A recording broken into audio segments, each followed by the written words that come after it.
I lost a little bit of video, so I'm gonna go back a little ways. So yeah, here this is back on the protection order that I had. I had a protection order on January the 30th. Here you go, where someone paid for her to have an attorney. Maybe the state of South Dakota. But I wrote the judge prior to the protection order hearing, and she knew my case was dismissed. And I got the letter somewhere around here that I wrote to her. I'm not sure if it's this one. I might have wrote this one a little bit before that. But actually, I got one addressed to her, directly to her. Here we go. Directly addressed to her. Right before I sent it to her, and I don't know if she still got it, but I also had made a copy for her to give to her at the protection order hearing on the 30th. And once again, you know, that's hard evidence when I can state where I was and what time I punched in and everything. This is hard evidence that I didn't run her off the road and Trooper Orff was lying when he said it was raining that day. It was a light mist. And the meteorologist said it wasn't enough for anyone to hydroplane.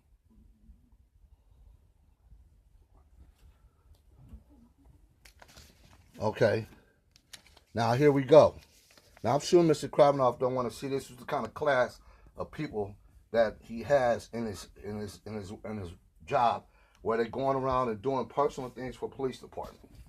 You don't try to hang someone on some BS. And out of respect for him, I love what he did for my son. I don't think my son respect what I did for him. You know, I had many opportunities to play college basketball, but I wasn't intelligent like they think, like I thought I was, or I wasn't paying attention to anything. Now here, if you know anything about what's going on, all this whole report, I dissected it with my attorney. And then she got the professionals involved, and then that's when they came out, they found that she had 2 semens in her. And still to this day, the state of South Dakota hasn't did anything about this. From the man touching me illegally, my bondsman, because a bondsman does not have that kind of power. And if you ask, I asked my other bondsman, and he said I wouldn't have did that. He said this is what he said, and I wish I could find his number and I could get him to talk on it.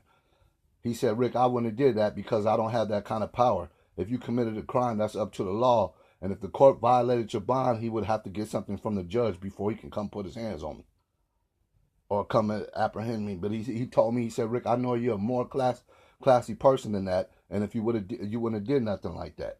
And if I would have called you and said you need to turn yourself in, you would have turned yourself in. Just like I called my bondsman in Arizona when I cut the bracelet off. I called Gary. And I said, look, man, I'm going by Heather because I wanted to talk to her because of what? I heard the recording. Yo, Heather in Cordova. And I was wondering what the hell is going on. And she knows. And by the way, Heather was right next to me both days in February 2015 when Jack Hopian called me with the so-called FBI agent. It's what it is.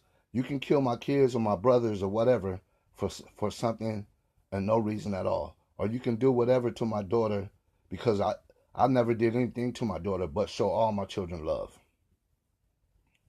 And it's very negative, very, very negative how everyone is trying to treat me. Mike Anderson, I never did anything to you, nor to Robin.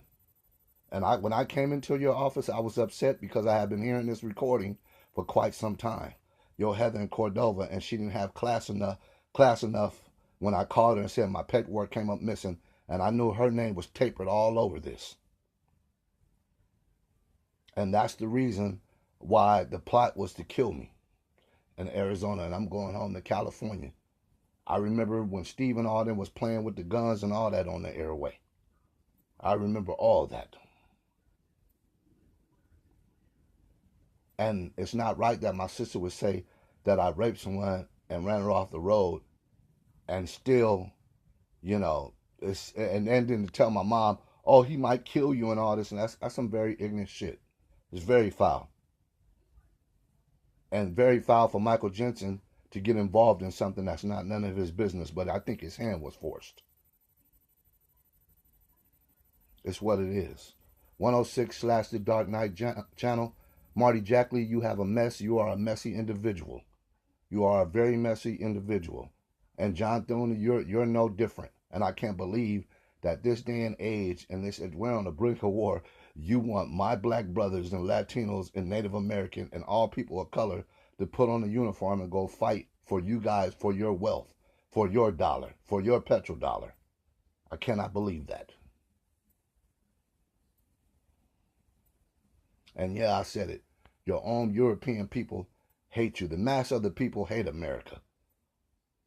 Not their leaders, but the masses of the people throughout the world hate America because the way they ruled and way they empire. They don't rule in a godly Christian way like they practice. They rule in a devilish hatred way. And that's what it is. 106 / The Dark Knight channel. I'm out.